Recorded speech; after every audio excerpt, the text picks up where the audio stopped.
ನಾನು ಮಹಬೂಬ್ ಖಾನ್ ಚಿತ್ರದುರ್ಗದಿಂದ professional secretary ಮಾತಾಡ್ತಿದ್ದೇನೆ.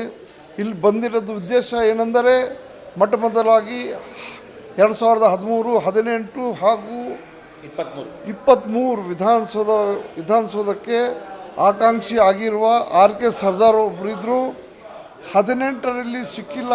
ಆದರೂ ಕೂಡ ಒಂದು 20 ಕೌನ್ಸಿಲರ್ಗಳಿಗೆ ಅವರು ಸ್ವಂತ ದುಡ್ಡಿಗೆ ಪಕ್ಷಕ್ಕೋಸ್ಕರ ದುಡಿದು ಹೋರಾಟ ಮಾಡಿ 10ರಿಂದ 15 ಕೌನ್ಸಿಲರಿಗೆ ಗೆಲ್ಲಿಸಿದರು.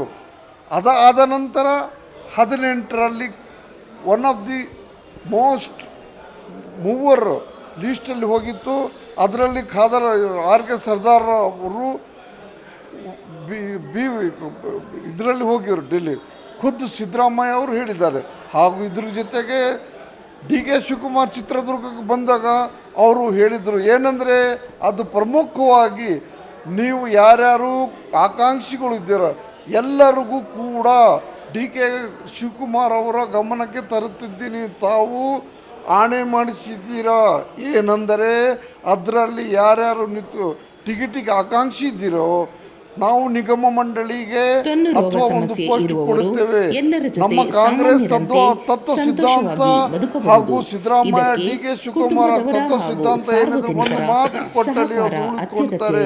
ಅದಕ್ಕೆ ನಾನು ಒತ್ತಡವನ್ನು ಹಾಕ್ತೇನೆ. DK ಶಿವಕುಮಾರ್ ಸಿದ್ದರಾಮಯ್ಯಜಿ ಅವರಿಗೆ ದಯವಿಟ್ಟು ನಿಗಮ ಮಂಡಳಿಯಲ್ಲಿ BBMPಯಲ್ಲಿ ಅವರಿಗೆ ಉನ್ನತ ಹುದ್ದೆಯನ್ನು ದಯವಿಟ್ಟು ನಮಗೆ ಚಿತ್ರದುರ್ಗ RK ಸರ್ದಾರ್ ಅವ್ರಿಗೆ ಕೊಡಲೇಬೇಕು. ಯಾಕಂದರೆ ಮುಂದೆ 5 ತಿಂಗಳು ಆದ ನಂತರ ಕೌನ್ಸಿಲರ್ ಎಲೆಕ್ಷನ್ ಹಾಗೂ ZP ಎಲೆಕ್ಷನ್ ಬರ್ತಾ ಇದೆ.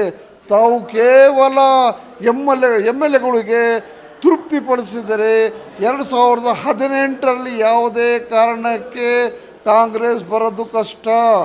ಕಾರ್ಯಕರ್ತರು ಇದ್ದರೆ ಮಾತ್ರ MLAಗಳು ಆಗ್ತಾರೆ, ಮಿನಿಸ್ಟರ್ ಆಗ್ತಾರೆ, CM ಆಗ್ತಾರೆ. ಅದು ಬಿಟ್ಟು ತಾವು MLAಗಳಿಗೆ ಕೊಟ್ಕೊಳ್ತಾ ಹೋದರೆ ಕಾರ್ಯಕರ್ತರು ಲೂಸ್ ಆಗ್ತಾರೆ. ಅವರು ಹಿಂದ್ಗಡೆ ಏನಿದ್ದಾರೆ ಬೆಂಬಲಿಗರು ಯಾವುದೇ ಕಾರಣಕ್ಕೆ ಅವರು ಕೆಲಸವನ್ನು ಮಾಡಲ್ಲ. 2028ರಲ್ಲಿ ಅದ್ರ ಜೊತೆಗೆ ನಮ್ಮ PM ಕ್ಯಾಂಡಿಡೇಟ್ ರಾಹುಲ್ ಗಾಂಧಿಗೆ ಗೆಲ್ಲಿಸ್ಬೇಕಂತ ಇದ್ದರೆ DK ಶಿವಕುಮಾರ್, ಸಿದ್ದರಾಮಯ್ಯಜಿ, ಪರಮೇಶ್ವರ್ ಅವರಿಗೆ ಒತ್ತಡವನ್ನು ಹಾಕ್ತೀವಿ. ಯಾವುದೇ ಕಾರಣಕ್ಕೆ ನೀವು ನಮಗೆ ಜಿಲ್ಲೆ RK ಸರ್ದಾರ್ ಅವರಿಗೆ ನಿಗಮ ಮಂಡಳಿ ಅಥವಾ ಮುಸ್ಲಿಂ ಕೋಟಾದಲ್ಲಿ MLC ಅವನ್ನು ಕೊಡಬೇಕು. ಯಾಕಂದರೆ ಕೇವಲ ಮುಸಲ್ಮಾನ್ ಮತ ಹಾಕಲಿಕ್ಕೆಲ್ಲ ಇರೋದು. ನಿಗಮ ಮಂಡಳಿ ಅಥವಾ MLC ಅನ್ನು ಕೊಡಿ. ನನ್ನ ಮಾತು ಮುಗಿಸುತ್ತೇನೆ. ಜೈ ಹಿಂದ್, ಜೈ ಕರ್ನಾಟಕ.